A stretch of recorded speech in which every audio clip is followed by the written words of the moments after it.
ازيكم عاملين ايه؟ يا رب دايما تكونوا بخير. النهارده فيديو جديد وسيشن جديده، ويلا بينا مع بعض ونشوف ديسكفر برايمري 1 عاوز مننا ايه الترم التاني. زي ما انتم شايفين ده اول شابتر واول ليسون مع بعض الترم التاني.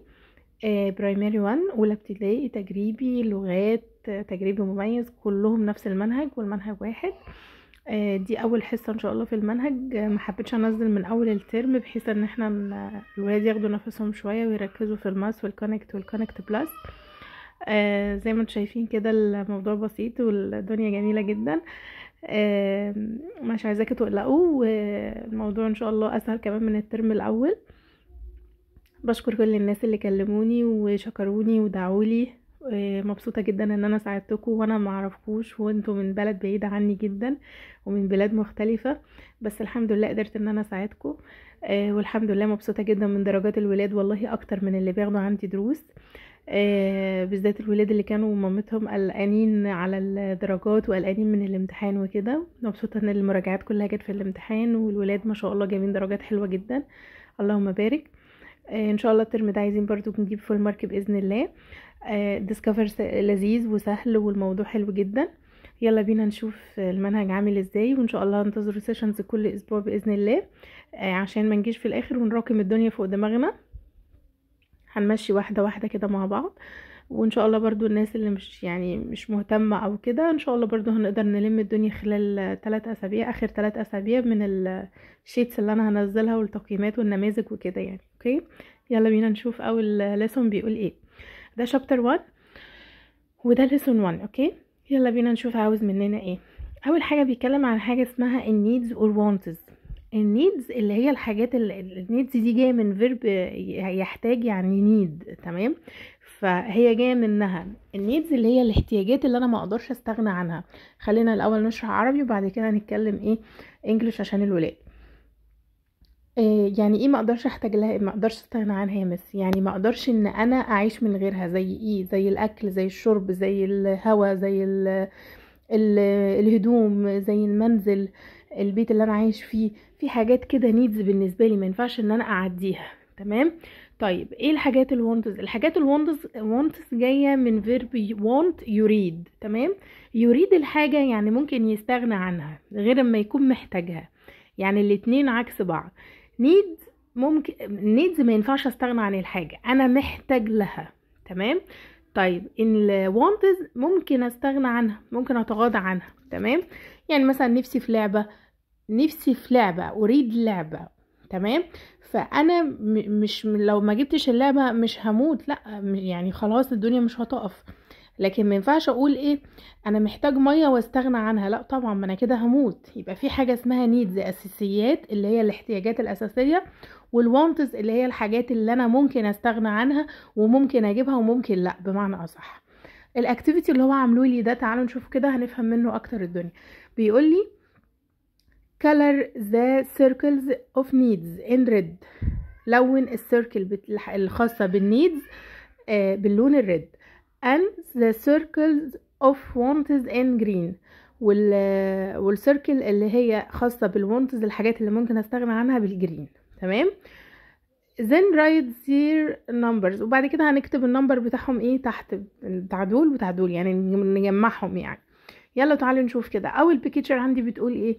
فيها vegetables وفروتس. لا سوري، ما فيهاش لا فيها. تمام، فده كده فود. الفود عندي من النيدز. ما ينفعش حد النهارده ما اقول لك انا النهارده ايه انا جعان بس مش هاكل، لا ما ينفعش. يبقى الفود من النيدز. تمام. طيب يبقى دي هنلون السيركل بتاعها باللون الريد. طيب تاني واحده الووتر، الميه. ما ينفعش اعيش من غير الووتر، اموت. تمام، يبقى دي من النيدز، يبقى دي هنلونها باللون الريد. تمام. البايسيكل او العجله اللي قدامي دي، ممكن يبقى عندي عجله وممكن ما يبقاش عندي، فكده ممكن استغنى عنها. هو انا لو ما عنديش عجله هموت؟ لا طبعا، فدي تبقى من الوانتز، فهنلونها باللون الجرين. التي شيرت اللي تحت ده طبعا من الحاجات الكلوز، من الحاجات زي ما قلنا الاساسيه في حياتنا، النيدز. سوري بس كنت بظبط الصور لان جت البيج اللي بعدها. تمام. التيشيرت اللي عندي ده زي ما قلنا من الكلوز، واي حاجه من الكلوز الملابس ما ينفعش استغنى عنها. وانا ينفع اقول من غير هدوم؟ لا طبعا، يبقى ده من النيدز. الموبايل او الفون، تمام. الموبايل او الفون من الحاجات اللي اقدر استغنى عنها، مش من الحاجات الاساسيه، مش من نيدز خالص. في واحد ممكن يكون مش معاه تليفون بس عايش عادي، يبقى دي من الايه النيدز، سوري من الوانتز، هنلونها بالجرين.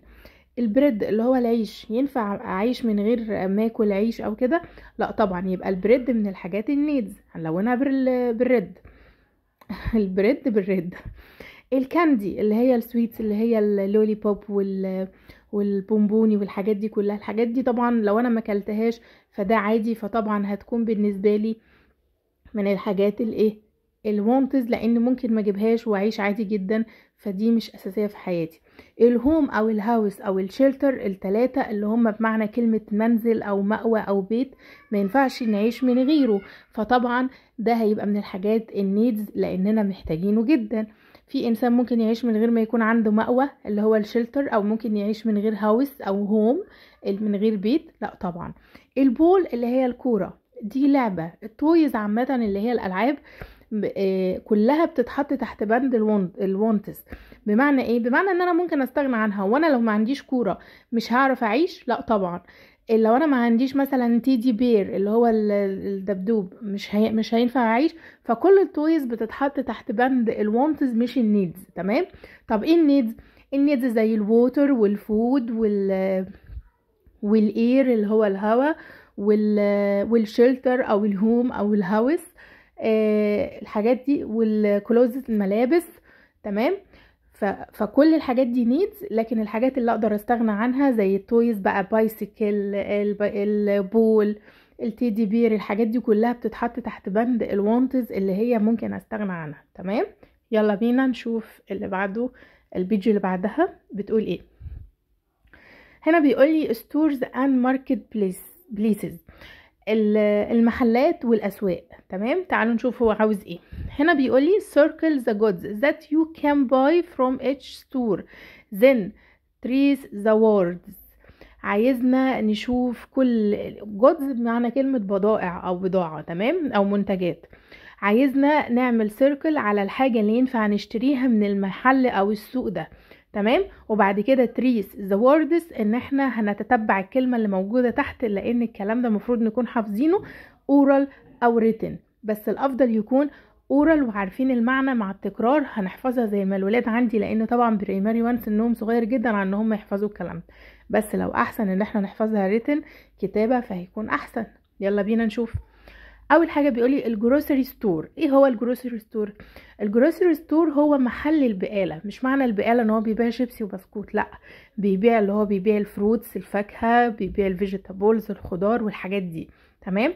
انا ممكن اشتري ايه من الجروسري ستور؟ اشتري الكاروت واشتري التوميتو، يبقى هعمل سيركل على التوميتو وعلى الكاروت. طب ينفع اعمل سيركل على الهدوم والحاجات دي، الكروز وكده؟ لا طبعا، لان ده جروسري ستور. يلا بينا نشوف اللي بعده. بوك ستور، باينه من اسمها خالص، محل كتب، تمام. طيب محل الكتب اقدر اشتري منه ايه؟ اكيد البوك، مفيش حاجه. ينفع اجيب منه بايسكل؟ ينفع اجيب منه دولة او كده؟ لا طبعا، فهنختار البوك. طب يا مثلا احنا فوق اخترنا 2 وهنا عادي جدا، هو بيلخبطك، تمام. الصوره اللي بعدها كلوز ستور، محل الملابس. بنجيب منه ايه؟ بنجيب منه الهدوم، فهشوف انهي بيكتشر بتدل على الهدوم وهبتدي ان انا اعمل عليها سيركل، زي البنطلون، زي التيشيرت ده، تمام. فهنعمل عليهم سيركل، تمام. اخر صورة معايا اللي هي الفارماسي، اللي هي الصيدلية، سوري. بنجيب ايه من الصيدليه؟ بنجيب الدواء، بنجيب فرشه الاسنان، بنجيب المعجون. طب الكلام ده كله هنعرفه ازاي؟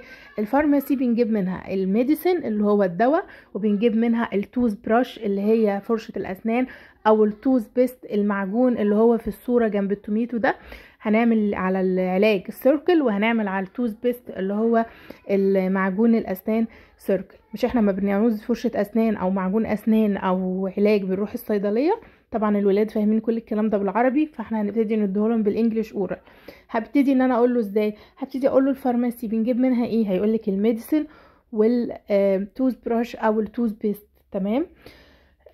طب الكلوز ستور بنجيب منها ايه؟ الكلوزز، اي كلوز بقى، تي شيرت بقى، شورت، اي حاجة. تمام، يبقى كده احنا خدنا الستورز والماركت بليسز اللي بنجيب منهم الحاجات بتاعتنا. تمام، هنحفظهم زي هنحفظ كلمة الجروسري ستور هنسأله بنجيب منه ايه، والبوك ستور والكلوز ستور والفارماسي. اوكي تمام. طيب ايه تاني يا مس؟ خدنا برضو النيدز اور وانتز، الحاجات اللي بنحتاج لها قوي والحاجات اللي احنا ممكن نستغنى عنها في حياتنا. زي ايه النيدز؟ قلنا زي الفود، زي الووتر، زي الاير، زي الشيلتر او الهوم او الهاوس، زي الميديسين برضو من الحاجات دي نقدر نطبقها عليها. ايه تاني؟ زي الفروتس، الفاكهة. ونصنف بقى الحاجة، يعني مفيش حاجة اسمها انا ينفع اعيش من غير الطماطم مثلا، لا طبعا. وقلنا الوانتس زي كل التويز نقدر ان احنا نستغنى عنها. تمام، يلا نشوف البيج الاخيرة بتاعنا بتقول ايه. هنا بيقول لي order the stages of life cycle of each good. تمام، عايز المرحلة الاولى لكل، في دورة، بمعنى اصح في دورة حياة كل منتج. جود يعني منتج او بضاعة. بمعنى ايه؟ يعني دلوقتي جايب لي مثلا صورة التشيز دي جبنة. تمام، طب ما هي الجبنة دي بتتصنع، ما انا اقدر اختار فاكتوري اللي هو مصنع، وبتتصنع من اللبن اللي هو الميلك. طب ما انا لا، هو عايز اول مرحلة خالص، هي جاية منين، مصدرها ايه، بمعنى اصح ايه مصدر الجود اللي قدامي او البرودكت اللي قدامي ده. تمام، تعالوا نشوف التشيز دي بنجيبها منين. هتقولي من الميلك. طب الميلك بنجيبه منين؟ من الكاو. تمام، اللي هي البقرة. تمام، تعالوا نشوف اللي بعدها. صورة الابل دي تفاحة. طيب الابل دي مفروض ان احنا هنتلخبط ونختار الشجرة اللي عليها ابل، او هنختار الجروسري ستور اللي هو بيبيع اللي هو المحل اللي بيبيعها. لا طبعا، احنا عايزين اول مرحلة خالص ليها. مين اللي عملها؟ الفارمر.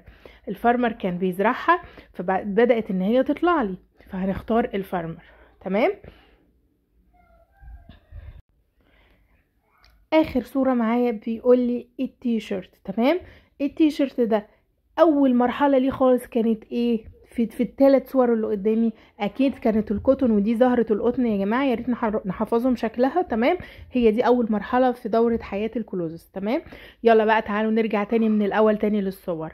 بعد ما احنا خدنا بعد ما احنا الكاو بتدينا ايه؟ بتدينا الميلك. يبقى الميلك هيبقى تاني ايه؟